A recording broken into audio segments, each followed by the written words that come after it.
இன்று மார்கழி மாதம் 15வது நாள் என்று திருப்பாவை 15வது பாசுரம் பற்றி பேசுவதற்கு மேற்கொள்ளுகின்றோம்.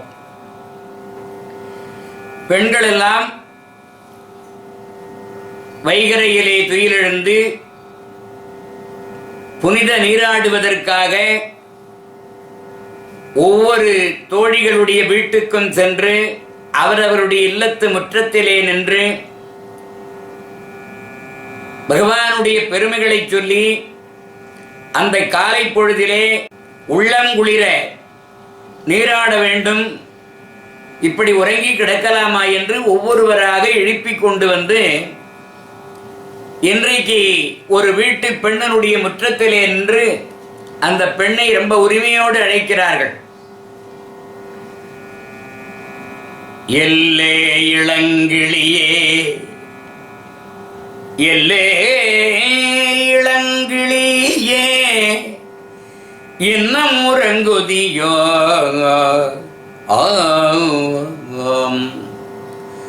செல்லென்று அழையேன் நங்கை மீர் போதர்கின்ற வல்லை உன் கட்டுரைகள் பண்டே உன் வாயறிதும் வல்லீர்கள் நீங்களே நானேதான் ஆகிடுக.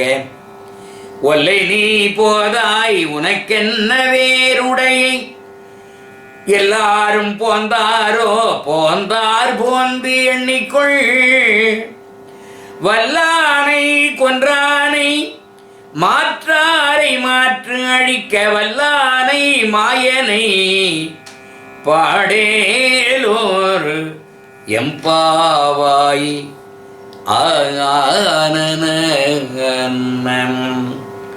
எல்லே இளங்கிளியே,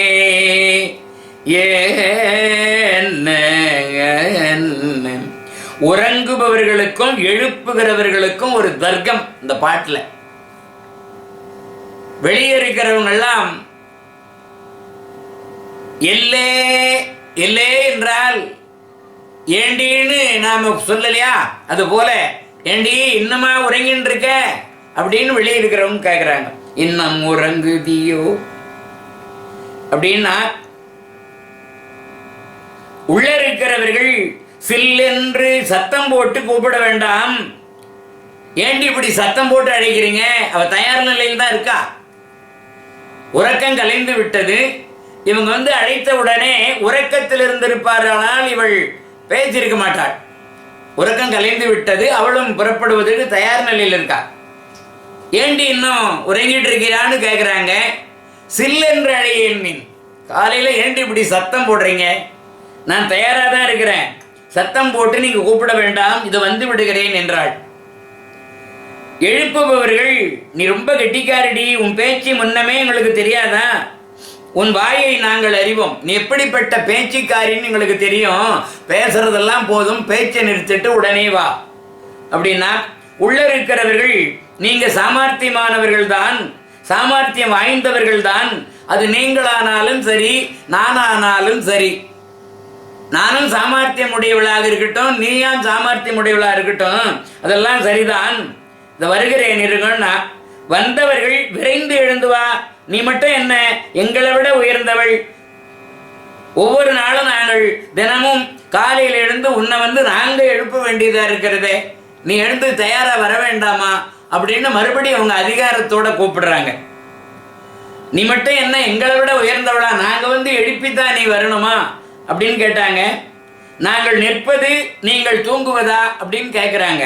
அதற்கு அவள், அந்த வீட்டுக்காரி வர வேண்டியவர்கள் எல்லாரும் வந்து விட்டார்களா, நம்முடைய குழுவில் எல்லாம் ஒன்னா போவோமே, வர வேண்டிய எல்லாரும் வந்துட்டாங்களா? எல்லாரும் வந்துட்டாங்க, நீ ஒருத்தி தான் இன்னும் வராம இருக்கிற.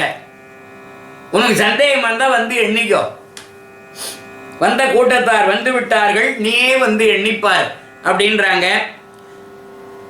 அப்படி அவளும் வெளியே வருகிறாள்.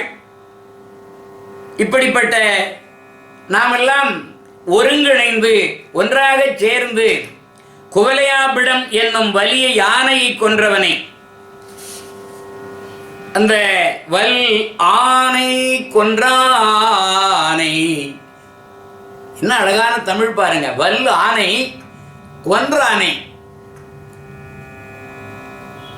வல்ல ஆனைன்னா வலிமை மிக்க யானை. கொலையாபிடம்னு ஒரு யானை.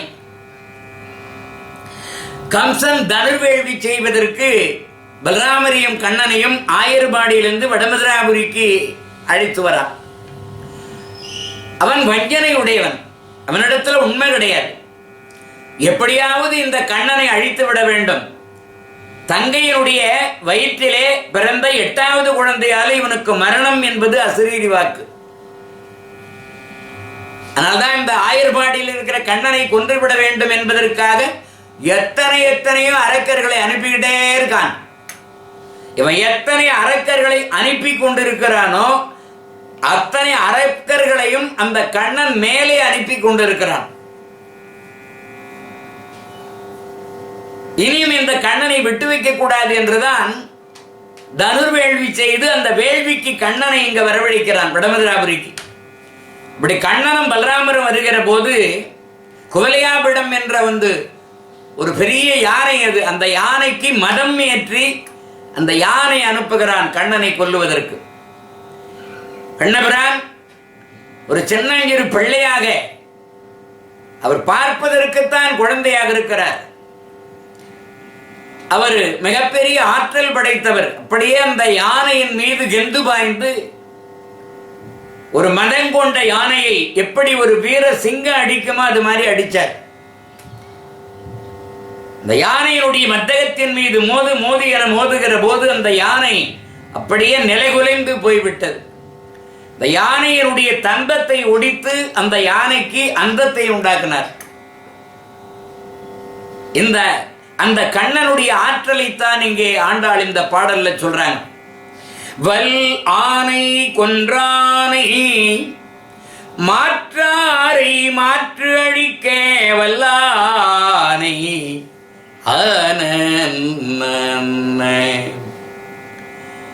கண்ணனுக்கு எதிரிகள்னு யார் இருந்தாலும், பகைவர்கள்னு யார் இருந்தாலும் அவர்களுடைய வலிமையை அழித்து விடுவான். அவனுடைய பகைவர்களை மட்டுமில்ல, யார் யார் இந்த கண்ணனை வழிபடுகிறார்களோ, கண்ணனுக்கு யார் யார் அடியார்களாக இருக்கிறார்களோ, யார் கண்ணனை நினைத்து கண்ணனுக்கு பக்தர்களாக இருக்கிறாங்களோ, கண்ணனை வழிபடுகிறவர்களுக்கெல்லாம் எதிரி இருக்க மாட்டான். அப்படி எதிரி இருந்தாலும் அவனுடைய அந்த ஆற்றலை அழிச்சிடுவார் கண்ணன். அதனாலதான் அந்த மாற்றாரை மாற்றழிக்க வல்லானை மாயனை பாடேலோர் எம்பாவாய். மாறுபட்டவரின் பெருமைகளை தொலைக்கும் வலியுடையவனை அந்த மாயனை பாடு. ஆமா, அவனுடைய பெருமைகளை நீ பாடிக்கொண்டே இரு. நீ பாடுகிற போது உன்னுடைய பாவம் தொலைகிறது போது, நீ அந்த பகவானுடைய பெருமைகளை பேசுகிற போது உன்னுடைய தீய வினைகள் எல்லாம் வெந்து போகிறது. அதனாலே இந்த ஒரு அரிய வாய்ப்பை, இந்த காலத்தை, இந்த நேரத்தை வீணாக்கி விடாமல் நாம் எல்லாம் ஒன்றா சேர்ந்து விட்டோம்.